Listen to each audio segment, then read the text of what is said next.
കുക്കറിൽ ചോറുണ്ടാക്കുമ്പോൾ കുഴഞ്ഞു പോകുന്ന പ്രശ്നമുണ്ടോ?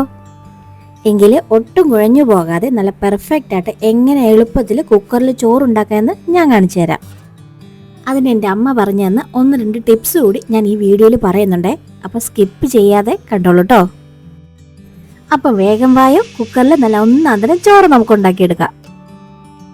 ആദ്യം നമുക്ക് വെള്ളം അടുപ്പത്ത് വെക്കാം. അതിന് കുക്കറിൻ്റെ ഒരു 1/4 ഭാഗോളം വെള്ളം എടുത്തിട്ട് നമുക്ക് ചൂടാകാൻ വേണ്ടിയിട്ട് സ്റ്റൗവിൽ വെക്കാം. അരി കഴുകി വരുമ്പോഴത്തേക്കും വെള്ളം ഒന്ന് ചൂടായി വരും.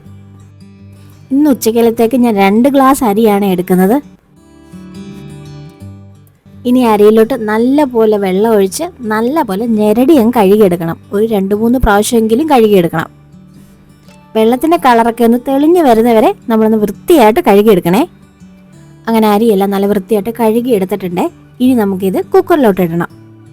അരി കഴുകി വരുന്ന സമയം കൊണ്ട് നമ്മൾ വെച്ച വെള്ളം ഒന്ന് ചെറുതായിട്ട് ചൂടായിട്ടുണ്ട് കേട്ടോ. ഇനി നമുക്ക് കഴുകി വെച്ച അരി ഇട്ട് കൊടുക്കാം. ഇനി അടച്ചു വെച്ച് നോബിലൂടെ എയർ വരുന്നത് വരെ വെയിറ്റ് ചെയ്യാം. നോബിലൂടെ എയർ വരുന്നുണ്ടേ. ഇനി നമുക്ക് വെയിറ്റ് ഇട്ട് കൊടുക്കാം. ഇവിടുത്തെ അരിക്ക് ഒരു വിസിൽ അടിച്ചാൽ മതിയേ. ഓരോ അരി മാറുന്നതനുസരിച്ചും അതിൻ്റെ വിസിലിൻ്റെ എണ്ണം ഒന്ന് മാറും കേട്ടോ. അങ്ങനെ ആദ്യത്തെ വിസിൽ അടിച്ചപ്പോൾ തന്നെ തീ ഓഫ് ചെയ്തിട്ടുണ്ട് കേട്ടോ. ഇനി എയർ മൊത്തം പോയതിനു ശേഷം വെയിറ്റ് ആദ്യം എടുത്തിട്ട് കുക്കറിൻ്റെ അടപ്പ് തുറക്കാം. അരിയെല്ലാം നല്ലപോലെ വെന്ത് വന്നിട്ടുണ്ട്, ഒട്ടും ഉടഞ്ഞു പോയിട്ടില്ല.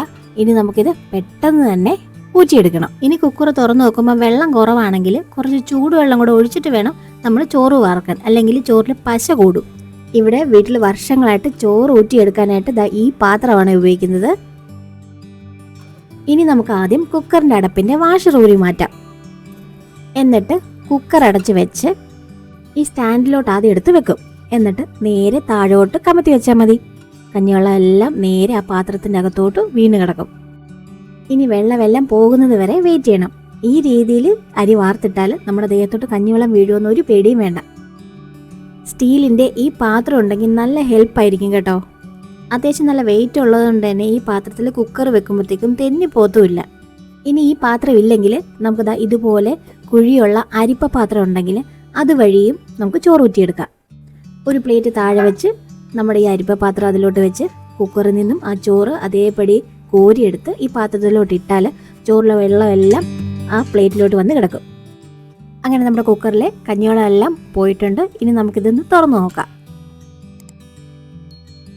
അങ്ങനെ ചോറെല്ലാം നല്ലപോലെ വെന്ത് വന്നിട്ടുണ്ട്, ഒട്ടും ഉടയാതെ തന്നെ കിട്ടിയിട്ടുണ്ട്.